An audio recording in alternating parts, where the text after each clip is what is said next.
नमस्ते जी, स्वागत है आपका हमारे YouTube चैनल परीक्षा भक्ति सार में। एक देवरानी जेठानी थी। जेठानी बहुत अमीर थी, धन धान्य से भरपूर थी।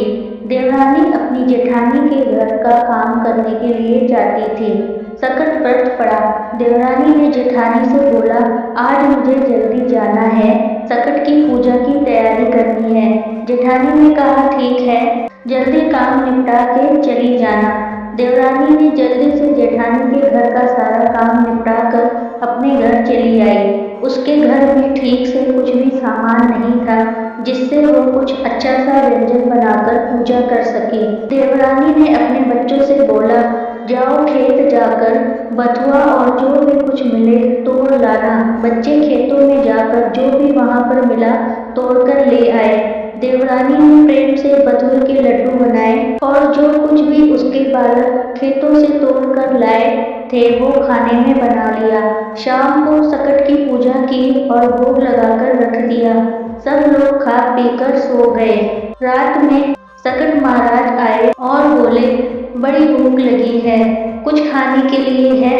औरत बोली, महाराज, जो भी कुछ दिया है सब आपका ही दिया है, ये बथुए के लड्डू ही बचे हैं, आप खा लीजिए। सकट महाराज ने प्रेम से लड्डू खाए और खाने के बाद बोले, अब मुझे संडास जाना है। औरत बोली, महाराज, पूरा घर लीपा पोता पड़ा है, आप कहीं भी चले जाओ। सकट महाराज ने पूरे घर में संडास कर दी। सकट महाराज ने बोला, मुझे हाथ पोंछना है। तो औरत बोली, मेरे बालों में अपने हाथ पोंछ लीजिए। और सकट महाराज वहां से चले गए। सुबह हुई तो औरत की आंखें खुली। उसने देखा चारों तरफ सोना ही सोना फैला हुआ है, बिल्कुल चमचमा रहा है। उसने अपने बच्चों को जगाया और बोला, देखो, सकट महाराज कल रात को आए थे और हमें इतना सारा धन लेकर गए हैं। बच्चे खुश हो गए और माँ और बच्चे पूरे घर में बिखरा पड़ा सोना बटोरने में लग गए। एक झौवा उठाते तो दूसरा और फैला मिलता। पूरा दिन सोना बटोरने में माँ और बच्चे लगे रहे। शाम हो गई और जेठानी इंतजार करती रही, आज देवरानी काम करने नहीं आई। तो शाम को जेठानी देवरानी के घर गई। उसने देखा चारों तरफ सोना ही सोना भरा पड़ा था। जेठानी को ये सब देखकर बड़ी हैरानी हुई। इस गरीब के घर इतना सारा सोना कैसे आया? जरूर इसने कहीं चोरी की होगी, तभी आज ये काम करने नहीं आई। जेठानी ने देवरानी को धमकाया और बोली, सच बता, इतना सारा धन कहाँ से लाई हो? चोरी की है तुमने? बताओ मुझे, नहीं तो राजा से कहकर तुम्हें जेल में बंद करवा दूंगी। देवरानी ने अपनी जेठानी के हाथ जोड़कर बोली, ऐसा मत कहो, मैंने कोई चोरी नहीं की है, ये सारा धन तो सकट महाराज ने दिया है। जेठानी ने कहा, सकट महाराज ने कैसे दिया? सच बताओ, तुमने ऐसा क्या किया जिससे सकट महाराज इतना प्रसन्न होकर तुम्हें इतना सारा धन दे गए? देवरानी भोली थी। उसने बताया, मैंने कुछ भी नहीं किया, बस पूजा व्रत किया और जो भी कुछ खेत से मेरे बच्चे लाए वही बनाकर भोग लगाया। बथुए के लड्डू रात में सकट महाराज को खिलाए, वही खाकर वो संडास करने के लिए बोले तो मैंने कहा, पूरा घर पड़ा है, कहीं भी आप कर लो। तो उन्होंने पूरे घर में सोना ही सोना कर दिया। जेठानी चालाक थी, बोली, ठीक है, अगली बार मैं भी सकट व्रत और पूजा करूंगी, देखती हूँ सकट महाराज कैसे मुझे भी इतना सोना देंगे। अब देवरानी अपनी जेठानी के घर उसके घर का काम करने नहीं जाती। उसके पास इतना धन हो गया कि उसे अब काम करने की जरूरत नहीं पड़ी।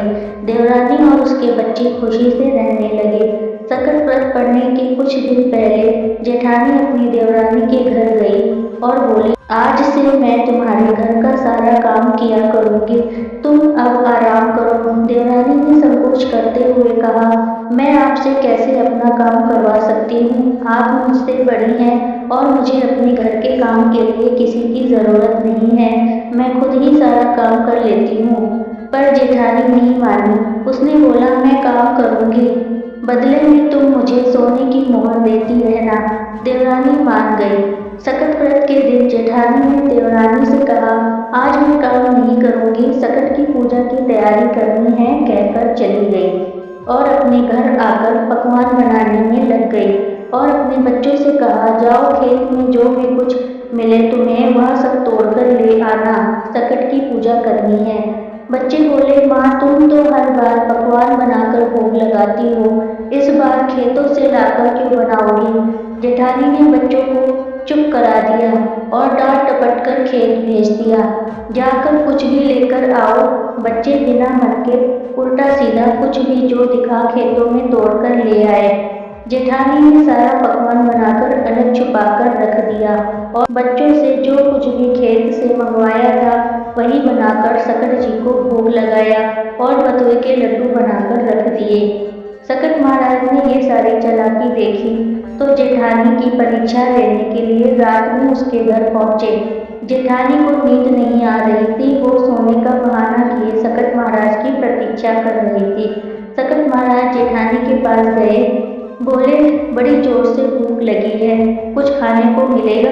तब जेठानी ने चालाकी से बोला, महाराज जो रूखा सूखा आपने दिया उसका भोग लगा दिया, अब ये बथुए के लड्डू रखे हैं यही खा लो। सकट महाराज को जेठानी की चालाकी का पता था, उन्होंने लड्डू नहीं खाए, तोड़कर इधर उधर छितरा दिया और बोले, पेट बहुत भर गया है, अब मुझे संडास जाना है। जेठानी बोली, पूरा घर लीपा पोता पड़ा है, महाराज कहीं भी चले जाइए।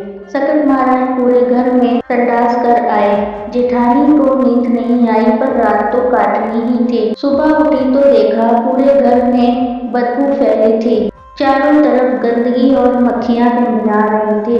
अब जेठानी को बहुत गुस्सा आया, गंदा घर देखकर उसने पहले गंदगी साफ करनी शुरू की।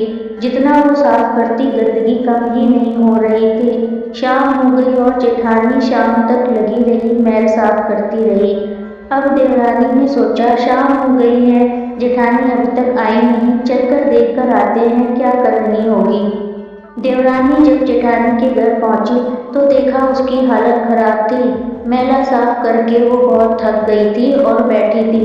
देवरानी को देखते ही जेठानी उस पर बरस पड़ी और बोली, तुमने मेरे साथ छल किया है। सकट महाराज ने मुझे कुछ भी नहीं दिया और उल्टा मेरी हालत खराब कर दी है, तुमने मुझसे झूठ बोला है। तब देवरानी बोली, मैं आपसे कुछ भी झूठ नहीं बोल रही थी, सब सच बताया था।